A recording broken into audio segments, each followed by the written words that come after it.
जय भीम, नमो बुद्धाय। मैं पंचला और आज हम जान लेते हैं कि धर्म और धम्म में क्या अंतर होता है। ठीक है, धर्म क्या है और धम्म क्या है, बुद्ध का जो धम्म है वो क्या है। तो जो धर्म होता है उसमें ईश्वर, फर्स्ट पॉइंट इसका है ईश्वर, यानी ईश्वर के नाम पर हमें अंधविश्वासी बना दिया जाता है, पाखंडवादी बना दिया जाता है और कहा जाता है कि आप ईश्वर पे विश्वास कीजिए, आपके सारी मनोकामनाएं जो हैं वो पूरी हो जाएंगी। जबकि धम्म में क्या कहा जाता है, बुद्ध के धम्म में ये बताया गया है कि तार्किक ज्ञान सर्वोपरि होता है, यानी आप अपने बुद्धि और विवेक का प्रयोग करके सही को सही और गलत को गलत खुद से ही पूछ सकते हैं। दूसरा पॉइंट है इसका ईश्वर जैसी शक्ति, यानी धर्म में जो है ये कहा जाता है कि ईश्वर जैसी शक्ति आएगी और आपकी सारी चीजें सॉल्व कर देगी, यानी आपके बच्चों की नौकरी लग जाएगी और आपके पास अगर घर नहीं है तो घर बन जाएगा और आपके बच्चों की शादियां नहीं हो रही हैं तो वो भी हो जाएंगी, आपके रिश्तेदारों से अगर रिलेशन खराब है तो वो सही हो जाएंगे। यानी ईश्वर जैसी शक्ति होती है वो आएगी और आपके साथ चमत्कार कर देगी। जबकि बुद्ध ने अपने धम्म में कहा है अत्तदीपो भव, यानी अपना दीपक स्वयं बनो, अपने कर्मों पे विश्वास करो और मेहनत करो। आपके बच्चों को मेहनत करनी पड़ेगी, पढ़ाई करनी पड़ेगी, तभी उनकी नौकरी लगेगी। और अगर आपके पास घर नहीं है तो उसके लिए भी आपको रोजगार की ज़रूरत है, पैसे कलेक्ट करने पड़ेंगे तभी आप घर बना सकते हैं। और सबके लिए दया भावना आपके अंदर है तो आपके रिश्तेदारों से या आपके आसपास के पड़ोसियों से भी आपकी कभी भी लड़ाई झगड़े नहीं होंगे। अब आते हैं धर्म में, तीसरा पॉइंट है पुनर्जन्म, यानी धर्म कहता है कि जो चीजें इस जन्म में हमने पूरी नहीं कर पाई हैं वो अगले जन्म में होंगी। फिर हमारा जन्म अगर उस जन्म में नहीं हो पाई कंप्लीट तो उस जन्म में होगी। अगर तुमने ये काम अच्छा नहीं किया तो हो सकता है तुम कुत्ते बन जाओगे। अगर तुमने ये काम अच्छा नहीं किया, तुमने किसी को दान नहीं दिया, ये नहीं किया, तो तुम कीड़े मकोड़े बन जाओगे। यानी 84 लाख योनियों की बात की जाती है, यानी 84 लाख जो है योनियों में हमारा जन्म होता है, तब उसके बाद हमें जो है मनुष्य का जन्म मिलता है, यानी यहाँ पे जन्म की बात की जाती है। जबकि बुद्ध ने अपने धम्म में बताया कि यहाँ पे शिक्षा और ज्ञान की बात की जाती है जो कि कोई भी कहीं भी प्राप्त कर सकता है। धर्म में चौथा पॉइंट है अतार्किक बातें, यानी इंसान को इतना अंधविश्वासी बना दिया जाता है कि वो किसी भी प्रकार का तर्क और वितर्क नहीं करता है। वो बिना सोचे समझे ब्राह्मण कुछ भी कह दे, देवी देवता कुछ भी कह दें, भूत प्रेत आत्मा परमात्मा ईश्वर देवी देवता, इन सब चीजों से डर करके वो क्या करता है, किसी से कुछ पूछता ही नहीं है, अपनी बुद्धि को यानी अपने ज्ञान को खो बैठता है और दूसरों पे विश्वास करके डरता रहता है और अंधविश्वास में लगा रहता है, क्वेश्चन पुट अप नहीं कर सकता। जबकि बुद्ध ने जो धम्म दिया है वो पूरा का पूरा वैज्ञानिक दृष्टिकोण पर आधारित है, यानी हम सुबह से लेकर के शाम तक और जब से हमारा जन्म होता है तब से लेकर के और जब तक हमारा अंत नहीं हो जाता है, जब तक हमारी डेथ नहीं हो जाती है, तब तक हम विज्ञान की चीजों का ही प्रयोग करते हैं। यानी धम्म जो है वो पूरा वैज्ञानिक सिद्धांतों पर आधारित है। अब इसमें धर्म में जो है पांचवा पॉइंट आता है सृष्टि का रचयिता, यानी ये कहा जाता है कि सृष्टि यानी पूरे संसार की जो रचना की है वो ब्रह्मा ने की है। किसी और धर्म के लोग ये कहते हैं कि मैं ईश्वर का या भगवान का दूत हूं, उन्होंने मुझे भेजा है। और कुछ लोग तो ये कह देते हैं कि मैं खुद ही भगवान हूं, ठीक है, और मैं चमत्कार करूंगा, मेरे लिए ये काम करो वो काम करो। जबकि बुद्ध ने जो धम्म दिया है उसमें मार्गदर्शक बताया हुआ है कि आपकी जिंदगी में कोई ना कोई मार्गदर्शक होगा जो आपको सही रास्ता दिखाएगा, आपको उस पर चलना होगा तभी आपको आपकी मंजिल मिल जाएगी। बुद्ध खुद भी एक मार्गदर्शक थे, ठीक है। मार्गदर्शक में आपके माता पिता भी हो सकते हैं, आपके गुरु भी हो सकते हैं, आपके धम्म गुरु भी हो सकते हैं, आपके बड़े भाई या बड़ी बहन हो सकती है, अगर वो वैज्ञानिक दृष्टिकोण के अकॉर्डिंग चलते हैं तो। जबकि इसमें सारी चीजें जो हैं आपको धर्म में गलत बताई जाती हैं। आगे देख लेते हैं।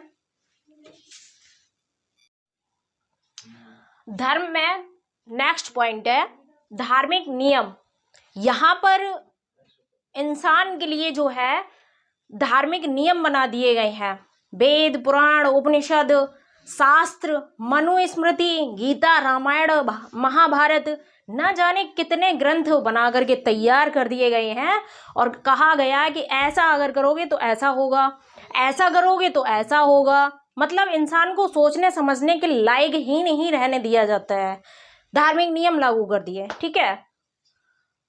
इसमें क्या है, बुद्ध के धम्म में क्या है, स्वतंत्रता है, पूरी आजादी है, सोचने समझने की पूरी आजादी है। बुद्ध ने, बाबा साहब ने खुद कहा है कि कोई बात तब तक मत मानो जब कोई बड़ा व्यक्ति कह रहा है, कि बड़ा व्यक्ति कह रहा है तो हम मान लें कि हाँ ये बिल्कुल सही बात है। किसी किसी बड़े लेखक के द्वारा कोई किताब लिखी गई है, उसमें कुछ लिख दिया तो मान लें, नहीं। आप उनको पढ़िए, सुनिए, समझिए, विचार कीजिए। 1 दिन कीजिए, 2 दिन कीजिए, 3 दिन कीजिए। जब आपको लगे कि ये बात बिल्कुल सत्य है, एक्सपेरिमेंट करके देखिए। आपको पूरी आज़ादी है धम्म में। बुद्ध के धम्म में क्या है, आपके पास आज़ादी है, तो आप एक्सपेरिमेंट करके देखिए, ठीक है, तब उस चीज़ को मानिए। आप किसी के बंधन में मत रहिए, क्योंकि आपकी जो जिंदगी है उसको यहाँ पे धर्म में धार्मिक नियमों के अकॉर्डिंग एक बंधन में बांध दिया गया है। आप स्वतंत्र हैं, स्वतंत्रता से धम्म को मान करके आप सोचिए समझिए। नेक्स्ट पॉइंट आता है तर्क वितर्क नहीं कर सकते। यहाँ पे जो है धार्मिक नियमों के अकॉर्डिंग हम चीजों को मान लेते हैं, कुछ चीजें हमारे ऊपर थोपी जाती हैं। जैसे अभी लेटेस्ट की न्यूज चल रही है बड़े जोरों शोरों पर, भारत में हिंदू राष्ट्र बनेगा। भाई एक चीज बताओ, हिंदू राष्ट्र बन जाएगा, मुस्लिम कहाँ जाएंगे, बौद्ध कहाँ जाएंगे, पारसी कहाँ जाएंगे, सिख कहाँ जाएंगे, ईसाई कहाँ जाएंगे, सब हिंदू बन जाएंगे। जबरदस्ती क्यों थोप रहे हो भाई। तो मैं हिंदू धर्म अच्छा लगता है, आप मानिए, हम आपको पूरी आज़ादी है, लेकिन वो चीज़ें हमारे ऊपर लागू मत कीजिए। तो यहाँ पे इंसान जो है तर्क वितर्क नहीं करता है, कह दिया है, एक भेड़ चाल चला दी है, हिंदू है, सब हिंदू हैं, भारत में जन्मे हुए सब हिंदू हैं। सब हिंदू नहीं है, इंसान है सब। तो यहाँ पे बुद्ध का जो धम्म है वो सीधा कहता है आप तर्क वितर्क कर सकते हैं। क्या कर सकते हैं, तर्क वितर्क कर सकते हैं। वही हम इंसानी रूप में पैदा हुए हैं, मानव हैं, साइंस की दृष्टि से हम होमो सैपियंस हैं, सारे लोग ही हैं।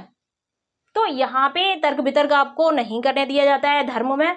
और धम्म में आपको सोचने समझने की पूरी आज़ादी है, क्वेश्चन पुटअप करने की पूरी आज़ादी है, सही को सही और गलत को गलत कहने की पूरी आज़ादी है, ठीक है। नेक्स्ट पॉइंट आता है असमानता, भेदभाव और ऊंच नीच। धर्म क्या कहता है कि ये तो सामान्य वर्ग में आते हैं, यानी हाई कास्ट में आते हैं। बड़ व्यवस्था लागू है, बड़ व्यवस्था के अकॉर्डिंग ब्राह्मण, क्षत्रिय, वैश्य और शूद्र बना दिया गया है। ब्राह्मण का काम है पढ़ना पढ़ाना, यज्ञ करना, यज्ञ करवाना, पेड़ की छाया में रहना, मंदिर के अंदर रहना पुजारी बन करके, ठीक है।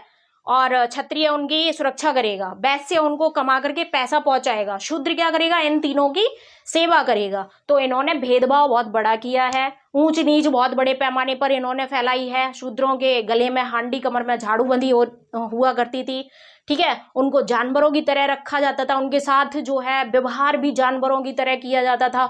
दिन में वो लोग अपने भोजन की तलाश में या किसी नौकरी की तलाश में निकल नहीं सकते थे। अगर उनकी परछाई भी ब्राह्मण, क्षत्रिय और वैश्य के ऊपर पड़ जाती थी तो उनको मारने लगते थे, जान से मार दिया जाता था। यहाँ तक कि पानी, जो प्रकृति की धरोहर है, पानी पीने तक के लिए शूद्रों को नहीं दिया जाता था, बहुजन समाज के लोगों को।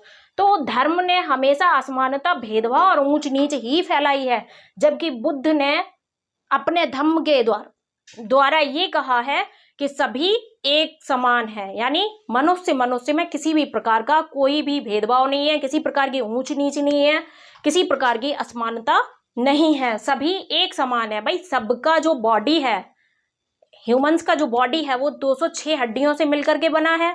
सबकी बॉडी के अंदर जो है ब्लड बहता है, रेड कलर का ही होता है हीमोग्लोबिन प्रोटीन की वजह से। ऐसा तो नहीं है कि बर्ड व्यवस्था के अकॉर्डिंग ब्राह्मण का पीला खून हो जाए, क्षत्रिय का नीला हो जाए, वैश्य का हरा हो जाए और शूद्रों का लाल हो जाए। ऐसा तो नहीं है। साइंस की दृष्टि से अगर हम देखें तो जो धम्म है वो पूरा वैज्ञानिक दृष्टिकोण पर आधारित है और बुद्ध ने यही कहा है, आप स्वतंत्र हैं। इसको सोचिए, समझिए, वीडियो को पूरा अच्छे से जान लीजिए। जितने भी पॉइंट्स मैंने समझाए हैं वो एकदम सच्चाई पर आधारित है, और बाबा साहब ने इन सब चीज़ों को देख करके भारत का संविधान लिखा है, आपको आज़ादी दी है।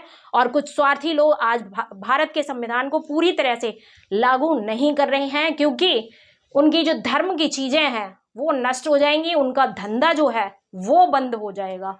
तो आप स्वतंत्र हैं, आप जो है सोच सकते हैं, समझ सकते हैं।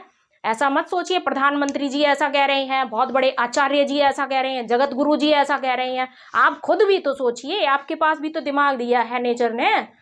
तो सोचिए, समझिए, और फिर आप बुद्ध के धम्म को अपनाइए और अपनी जिंदगी में शांति का एक जो प्रतीक है वो अपने आप में रखिए। और चारों तरफ शांति ही शांति जब होगी तो भारत अपने आप से बुद्ध में बन जाएगा।